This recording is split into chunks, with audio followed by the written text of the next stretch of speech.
Tāda, ko jūs uzskatāt par svarīgāko šīs tēmas kontekstā? Tā ir faktiski jauna pieeja Latvijā, kad upura emocionālās vajadzības, psiholoģiskā trauma, kas ir kā sekas kriminālajiem nodarījumam, arī tiek novērtēta kā pietiekami nozīmīgs faktors, uz ko valstī ir jāvērš noteiktas palīdzības formas.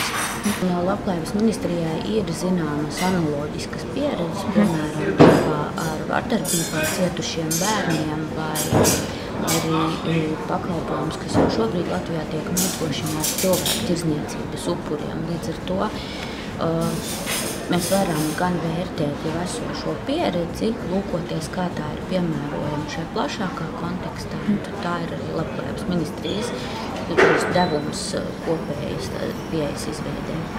Un ja var jautāt tādā vispārīgākā veidā, varbūt, ko Latvijas sabiedrībā kopumā vajadzētu darīt, lai šīs cietušo vajadzības atpazītu un spētu viņiem palīdzēt maksimāli labā veidā?